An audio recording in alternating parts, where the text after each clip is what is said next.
for the documents. All right, so this is, I think, a fairly important story, Will, and I think it's only going to get more important as time goes on.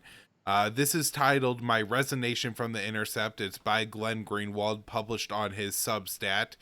And today, or what he starts off in the first paragraph. Today, I said my intention to resign from the Intercept, the news outlet I co-founded in 2013 with Jeremy Scahill and Laura Portis, as well as from his parent company, First Look Media.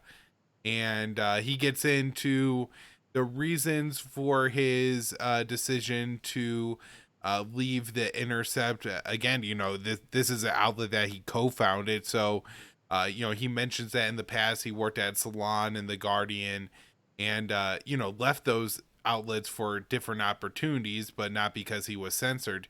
And yet, his own outlet, the Intercept, ends up censoring an article that he attempted to write, that I haven't read yet. Will's gotten some, I think, had a chance to read it, on Joe Biden and the Hunter Biden emails and how important they are. And this actually prompted Greenwald to resign and just be done with it. So, Will, give me some details from that article that Greenwald wrote, the one that he resigned for. Is it important enough to resign over? I guess. How'd you feel about that? Yeah, absolutely. I 100% agree with Glenn Greenwald. I mean, the article he's writing, it's a column, so it's not like he's not doing any original reporting himself, but he's just sort of going over all the way the media has responded to the Hunter Biden thing, which was originally published in the New York Post a couple of weeks ago. I was very skeptical at first of that stuff, but I'm sort of coming around to that. I think I haven't seen anything that really debunks or refutes it. I don't think it's the equivalent of the Steele dossier. And if you read this Greenwald column, it's very long and detailed, and yeah, it really does get into some reasons why this stuff, at least why we shouldn't dismiss it. And that's precisely what the subject of the article is like how mainstream and corporate press outlets have dismissed it and just tried to ignore it in the most like blatant and like shameless way possible. And in his resignation letter to the that he wrote, that he published on Substack, he mentions how like they wanted to like not even edit it. Like what they were trying to do was to gut it. Basically, they wanted to remove all like critical information about Joe Biden and just make it like a very narrow article about how media outlets have responded to the Hunter Biden stuff. But Greenwald does get into like how for example, he cites a recent piece by another journalist, Matt Taibbi, who writes about how there is indication that Joe Biden, as vice president, while he was working as what you often call viceroy to Ukraine under Obama, where he was sort of like overseeing Ukraine policy, there is actually indication that he pressured them to fire this prosecutor general, their attorney general, basically, because it would help the company that his son was on the board of, Burisma Holdings, where he's getting like $50,000 a month. And so this is the kind of stuff that Greenwald gets into in this column. Is just like indications that Hunter Biden maybe did have some shady business dealings, or has been dishonest about some of his business dealings, or been dishonest when he says that he doesn't know anything about his son's business dealings. But it was very critical of Joe Biden, the Democratic nominee. And I guess for the Intercept, that was just like beyond the pale. That like for them, they'll report stuff. They're supposed to be this hard-hitting news organization. It was co-founded by Greenwald with a lot of the Snowden stuff, where they're working through that, incredible archive. And then Greenwald's also done really great work in Brazil, like doing. I think they even have like their own branch of the Intercept there in Brazil, and they've worked with all kinds of great documents. So this publication has a pretty good reputation, but over the last year or so, that's really been sullied by a lot of this election stuff and the RussiaGate stuff, which I guess they've kind of been on board with that for a while now.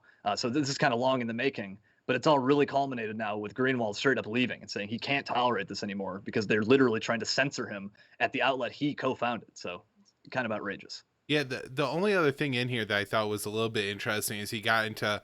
I mean, I've seen Greenwald talk about the reality winner situation before, and I'm not sure if he wrote anything that I felt like I learned, but I felt like this was the most blunt he's definitely been about it, and kind of put out there that he felt like the Intercept kind of used his reputation and didn't do enough to stand up for him, when he was accused by different outlets of being the reason that Reality Winner ended up being in prison, when that wasn't Right. the case and he didn't have anything to do with this story. The other thing he called out here, which I'm pretty sure I heard Greenwald talk about before, but the Intercepts kind of just hanging Lee Fang out to dry when Yeah. he was just doing some pretty basic election coverage and interviewed a couple people that were Trump friendly, and that got him accused of, being a sexist, bigot, racist, et cetera, by all of his or by some of his colleagues, and really nobody stood up for him, within the intercept leadership, and so Glenn Greenwald, expressed some, being upset about that as well. Yeah, that whole Li Fong thing was absolutely outrageous. Where like I think the extent of his crime was he published an interview he did like a on the street interview at a protest or some event where it was a young black guy saying that like why don't these left wing movements care about when like black people are shooting each other in the inner city. Like it is a point that like conservatives will sometimes raise, but this guy was obviously very genuine. He really meant what he was saying. He wasn't, repeating some Trump talking point. And one of Li Fong's own colleagues came out and like called him out publicly as a racist and like it got him canceled. Basically, that was just insane. I don't always agree with Li Fong, but like that, I was fully on his side for that one. That was just egregious. And yeah, Greenwald did well to point that out. That is one of the strikes on the Intercept's record. And I guess when I say they had a good reputation, I guess I'm mostly referring to Greenwald's reputation. But they have done some other good, reporting. There's some other good journalists there. Right. No, I think like early in the Yemen war, they were paying Iona Craig to go to Yemen and That's right. do Yeah. some of the reporting there. I think her name is Jordan Smith, does pretty good like criminal justice court reporting, especially on death row cases and stuff like that. And Yeah. there's a couple other, Ryan Grimm does some pretty decent reporting on like state level corruption or local politics. I mean, a lot of it's fairly commie, but at the same time, it's not. There is some important stuff there, especially like I think it was like Ohio, if I'm remembering right, or Pennsylvania, a couple nuclear power plants that were basically just run to the point where they were no longer financially viable, and the companies that now own them were looking for massive government bailouts. And he was part of detailing how they lobbied and got those bailouts and everything. So there's Right. really interesting, important reporting going on at the Intercept, but at the same time, if you look at the page on a daily basis, there's a lot of things on there that you would more appropriately find at like MSNBC. I wouldn't even say CNN. I would say MSNBC kind of quality. It's just anti-Trump hackery. James Right. Just Risen nonsense. comes to mind on that. But yeah, Yeah. Yeah. anything else, Will, before we wrap up here? No, man. I mean, I would encourage people to go read, like, go check out Greenwald's Substack page. That's where you're going to be able to read him from now on. Subscribe to that or whatever.